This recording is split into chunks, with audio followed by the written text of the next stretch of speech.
Starting next week, I'll be living with my mom. Taking care of her is on you. If you defy me, you won't be able to make it, so listen up. Curious to see how you'll manage without me. Well, we're practically strangers now, aren't we? My name is Nancy. I've been married for 8 years. I work from home and handle all the household chores. I'd really like to share household responsibilities since we both work.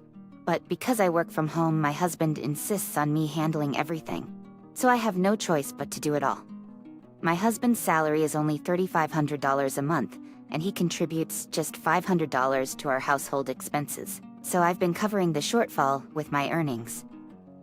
Honestly, I earn more than my husband, around $6,000 a month. But because my husband racks up so much credit card debt, we're always just scraping by. Hey, there's hair on the floor. Did you clean properly? This was the first thing my husband said as he entered the dining room, yawning on a weekend morning. He never helps around the house, but if there's even a speck of dust or a wrinkle in the laundry, he's quick to complain. This shirt, can't you iron it a bit better? You got the time, don't you? I looked up from preparing breakfast to see my husband pointing at his shirt with a disgruntled expression.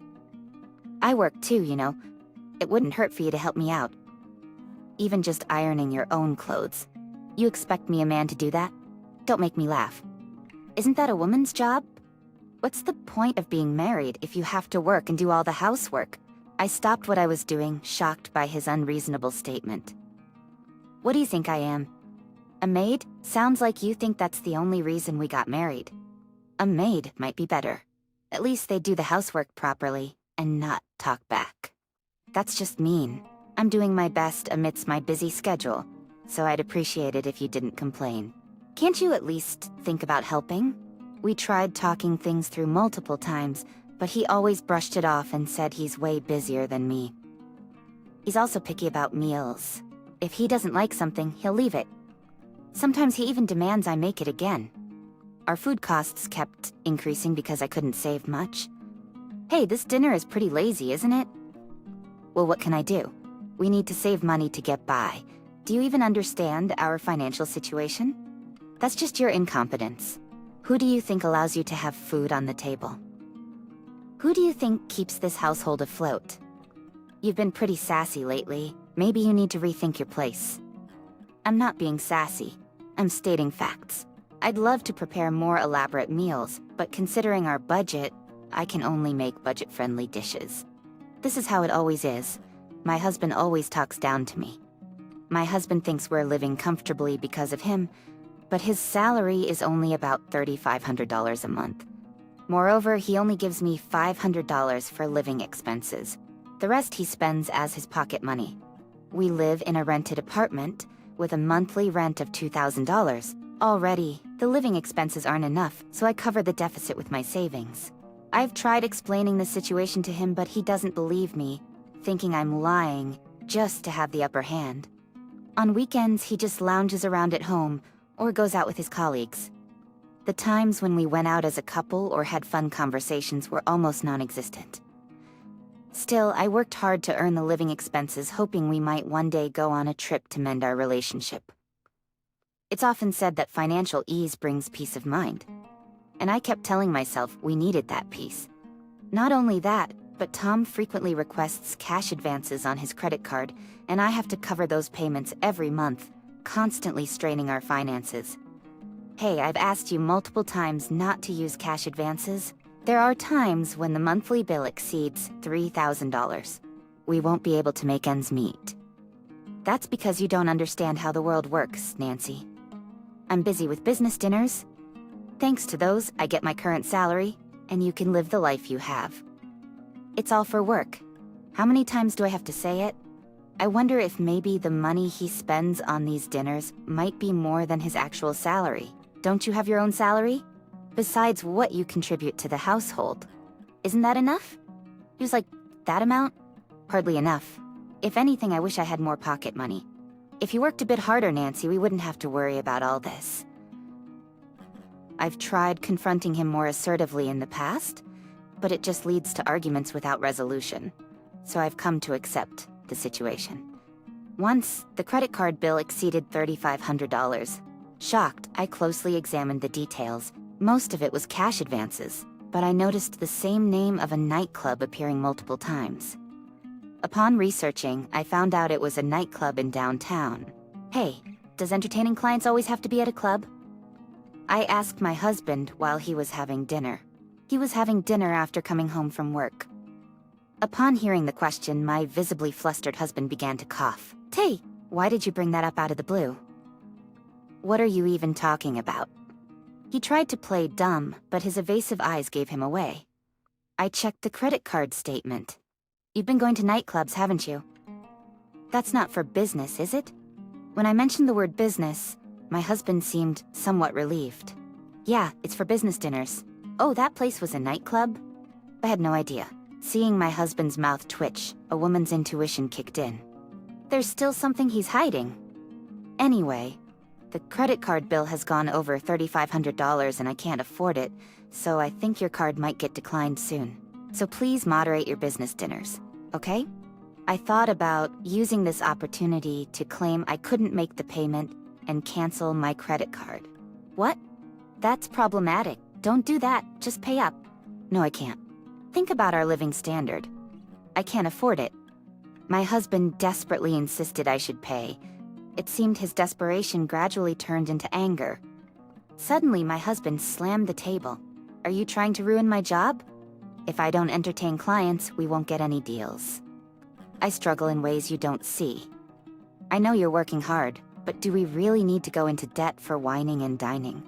Doesn't the company cover that sort of expense? The company isn't that generous. You, with no clue about the real world, shouldn't talk as if you know. With that, my husband dramatically closed the door and went to the bedroom. I could only sigh, continuing my dinner alone. One day, as soon as my husband returned from work, he blurted out to me, "We're going to live with my mother starting next week. You'll be in charge of taking care of her." What? What's this all about? You can't just drop this on me. It's no big deal. You're always home. I have work, so I can't take care of her. Hey, I work too. It's impossible for me to juggle a job, housework, and caregiving. Really? Your job is just some easy task at home with a computer, right? Not like my hectic job. Anyway, I'm counting on you. How are we gonna manage the household expenses with no money? Shut it. All we need to do is cut back. We're already cutting back, and we're in this situation even with the cuts. Be aware of that. I lost my temper at his unilateral decision and yelled. Seeing me like that, my husband looked surprised. After a moment of silence, he grinned, seemingly having an idea. Oh, if we live in my family home, we won't need to pay rent, right? That'll save money. Yeah, I can also reduce the money I put into the household. Let's make it $300 starting this month. Hearing such an outrageous suggestion, I'm pretty sure my eyes must have been wide open in shock. $300? That's even more impossible.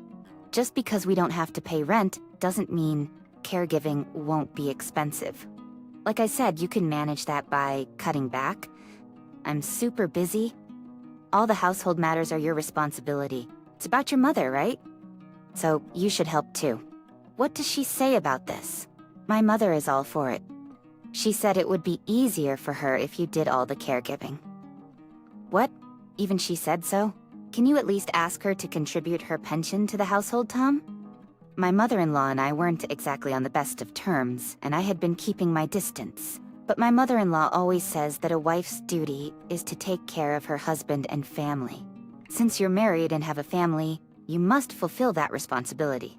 I wouldn't put it past her to say something like that. But we need to live together, and if she doesn't contribute even a little to the household expenses, our family is gonna fall apart. What? Are you trying to go after my mom's pension? I can't believe it. Normally, children take care of their parents. You're all about money, aren't you? It's unbelievable. If we had enough income, I wouldn't be saying this. We're barely getting by with just the two of us. We can't afford to support anyone else. If that's the case, why don't you earn more? And while you're at it, do all the chores and caregiving. Do it all perfectly before you complain to me. If I did that, I'd break down. So what if I did? If you end up in the hospital, we'd get insurance money, right? That's probably the only way you'd be useful in terms of money. Anyway, I'm moving out next week. He stormed off angrily toward the bathroom after saying that. It's just too much. What do you expect me to do? I've always felt mistreated. But the shock of hearing such words from my husband was overwhelming. That day, I cried and made up my mind. I'm not gonna let him have his way. I'm gonna divorce him. I called my parents. The next day.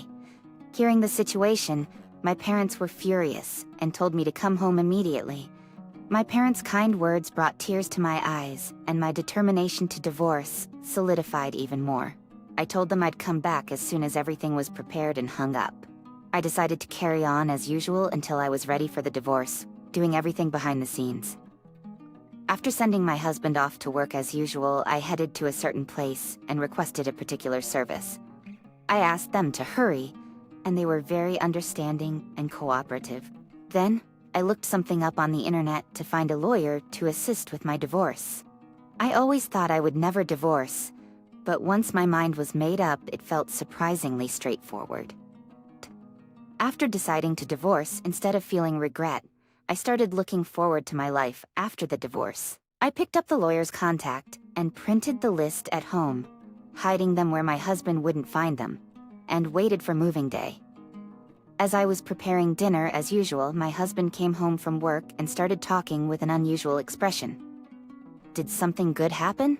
You're humming a tune. I hadn't realized until my husband pointed it out, but I was indeed humming without even noticing. With thoughts of divorce constantly on my mind, and considering trying out farming with my parents, or maybe going on a family trip when life gets better, I realized I wanted to be away from my husband more than I had thought. Oh, I just found a good deal on meat today. So I was happy thinking about the savings. I had to deflect so as not to raise his suspicion. Huh, you're a simple woman. Getting happy over just some meat. And stop talking like we're broke. Sure enough, my husband replied with a sarcastic remark. Whenever I'm in a good mood for some reason, my husband gets grouchy. I should have noticed these oddities, but I think I just chose to ignore them. But knowing that we could be getting a divorce soon made me feel kinder towards my husband. Yeah, dinner's ready. Here you go. You should have had dinner ready by the time I got home. I come home hungry, you know? My bad. I'll be more mindful next time. Whether there would be a next time or not, I put it aside. Oh, we're moving next week.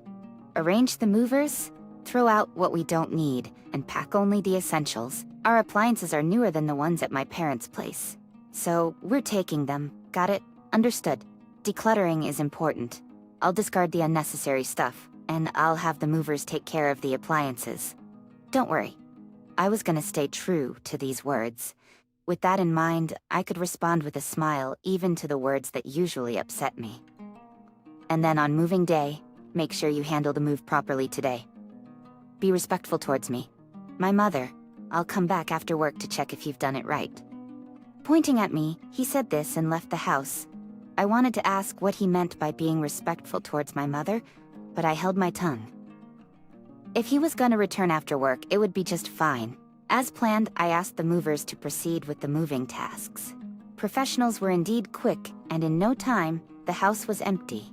Standing in front of the echoey house made me feel a bit lonely. As I was leaving, I said thank you for everything, and headed to my parents' home in my car. I didn't forget to leave the lawyer's contact on the entryway shelf. That evening, as expected, I had a barrage of missed calls from my husband, but I was busy unpacking at my parents' place and didn't answer. When I checked my phone later, I saw 50 missed calls, some of which were from my mother-in-law, which sent shivers down my spine. Just as I thought this, another call came in, and I answered. Hello? It's not just hello. What the heck did you do? Are you kidding me? My husband was livid. His shouting was so loud that I instinctively pulled the phone away from my ear.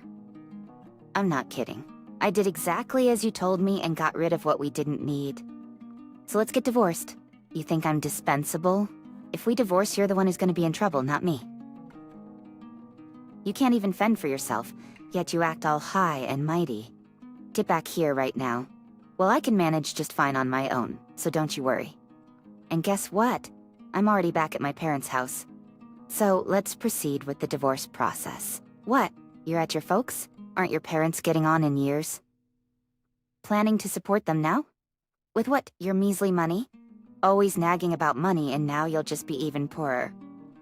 That's why I'm not going to divorce you. Apologize now and I might take you back. Actually, do you even know what my parents do for a living? I'm not sure about the specifics, but I'd wager they earn 10 times what you do, but I don't plan to depend on them. My income is more than sufficient. In fact, I earn almost twice as much as you. What? 10 times? That's ridiculous, and there's no way you earn that much. You don't have to believe me, but I'm not coming back, and I'm not changing my mind about the divorce. So let's move on. Goodbye. Hey! Wait! Listen to me! He continued to shout, but I promptly hung up on him.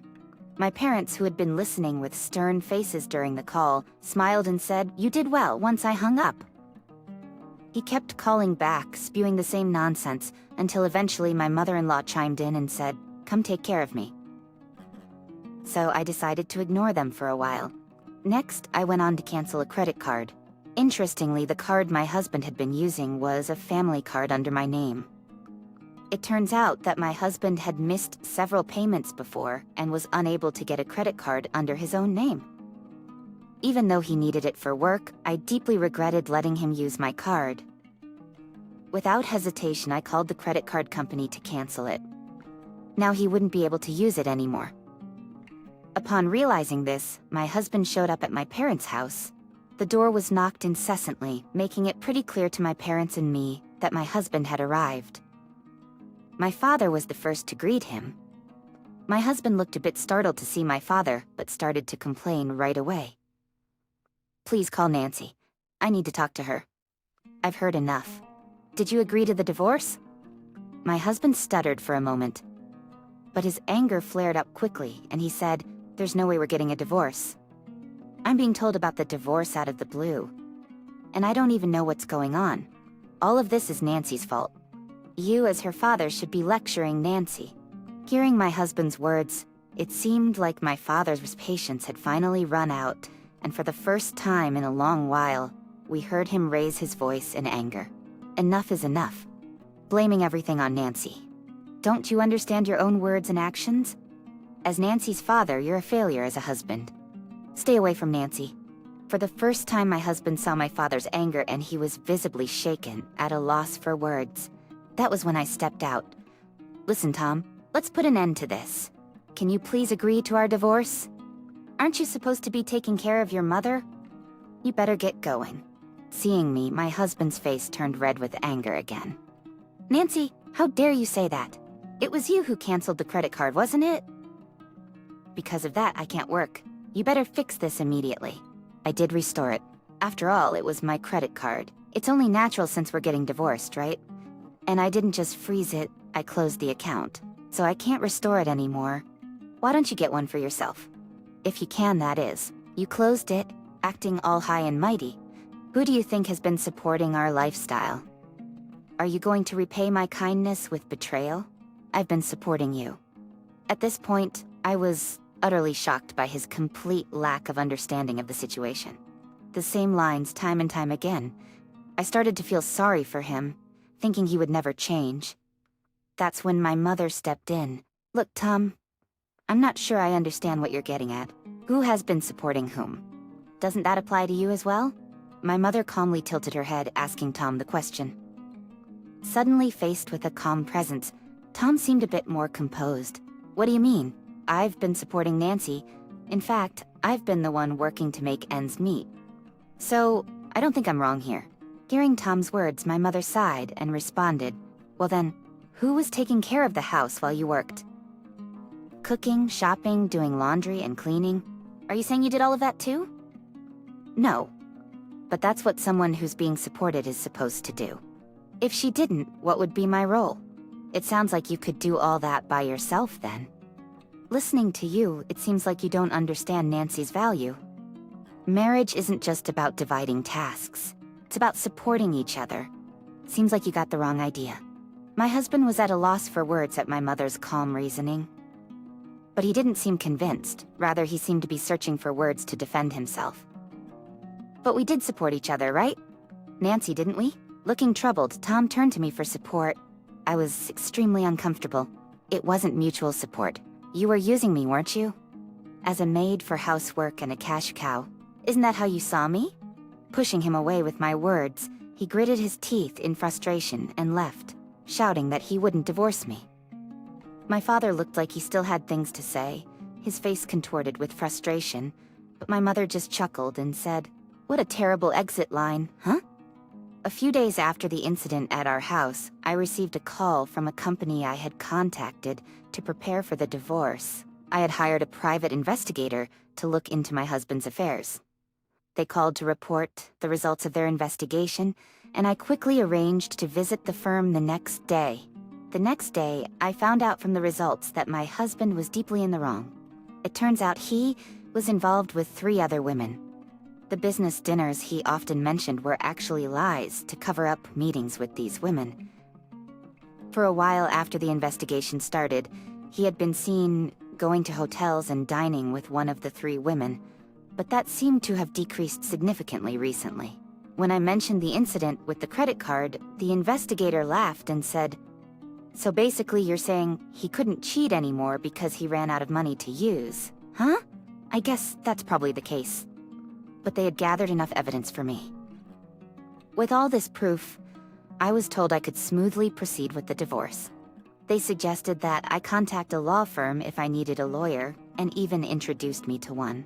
So I quickly reached out to that law firm.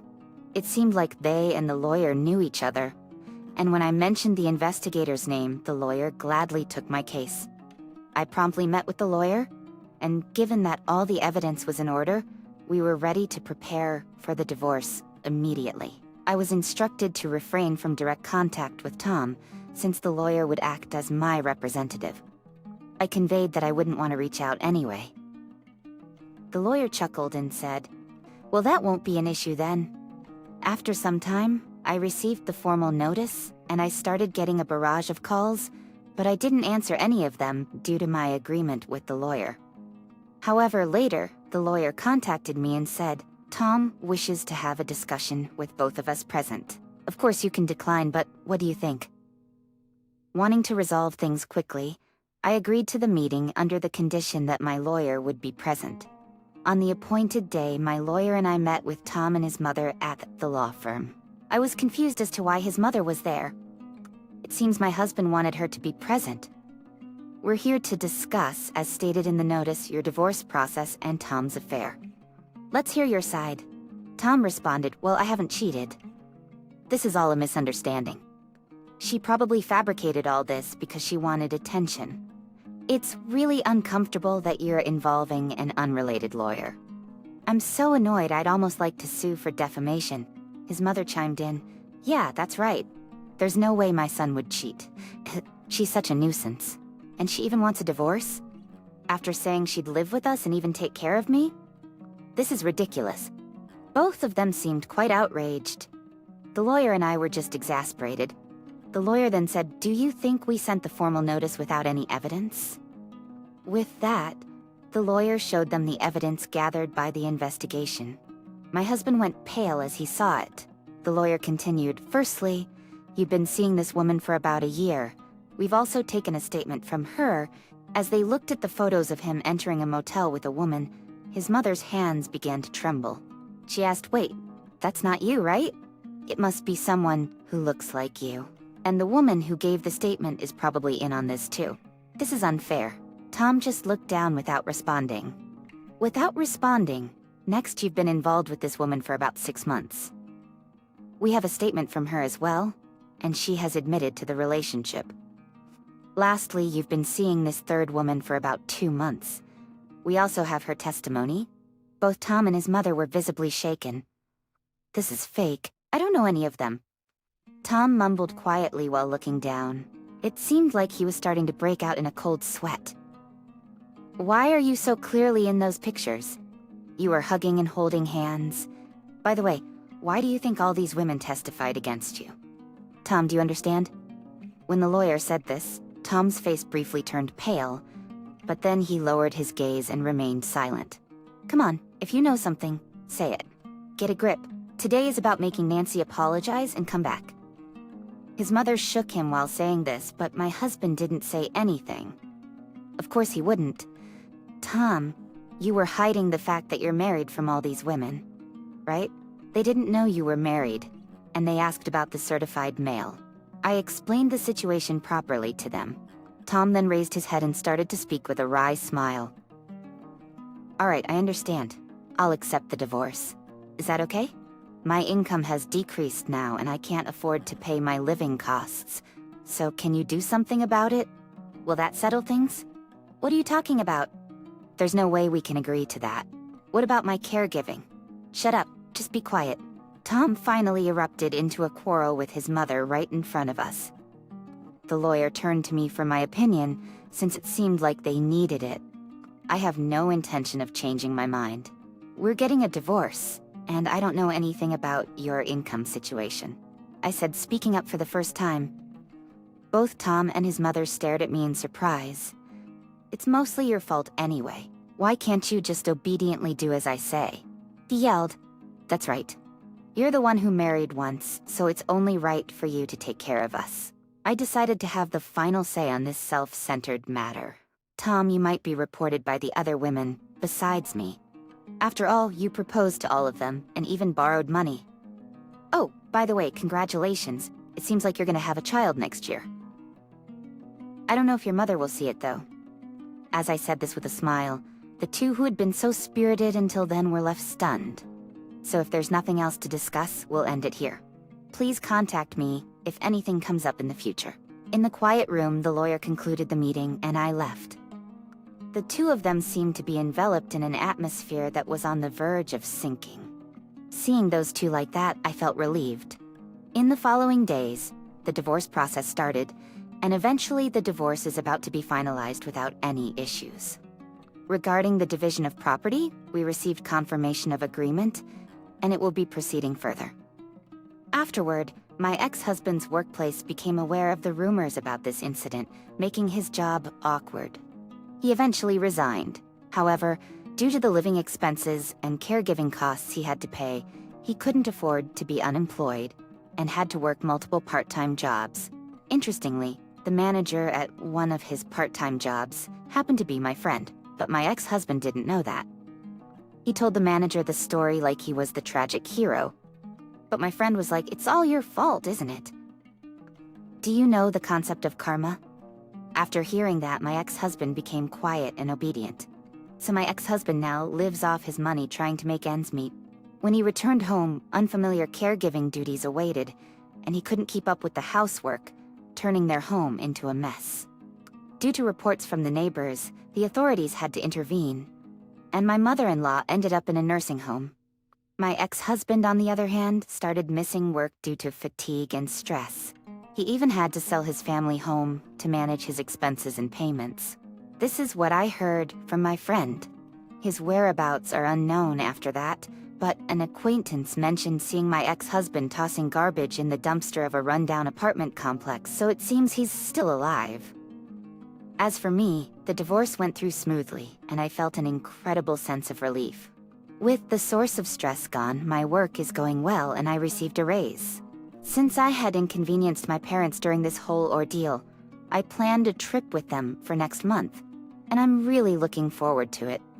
My parents manage rental properties, so they're usually at home, and recently we've been enjoying gardening together, creating a small garden in our backyard.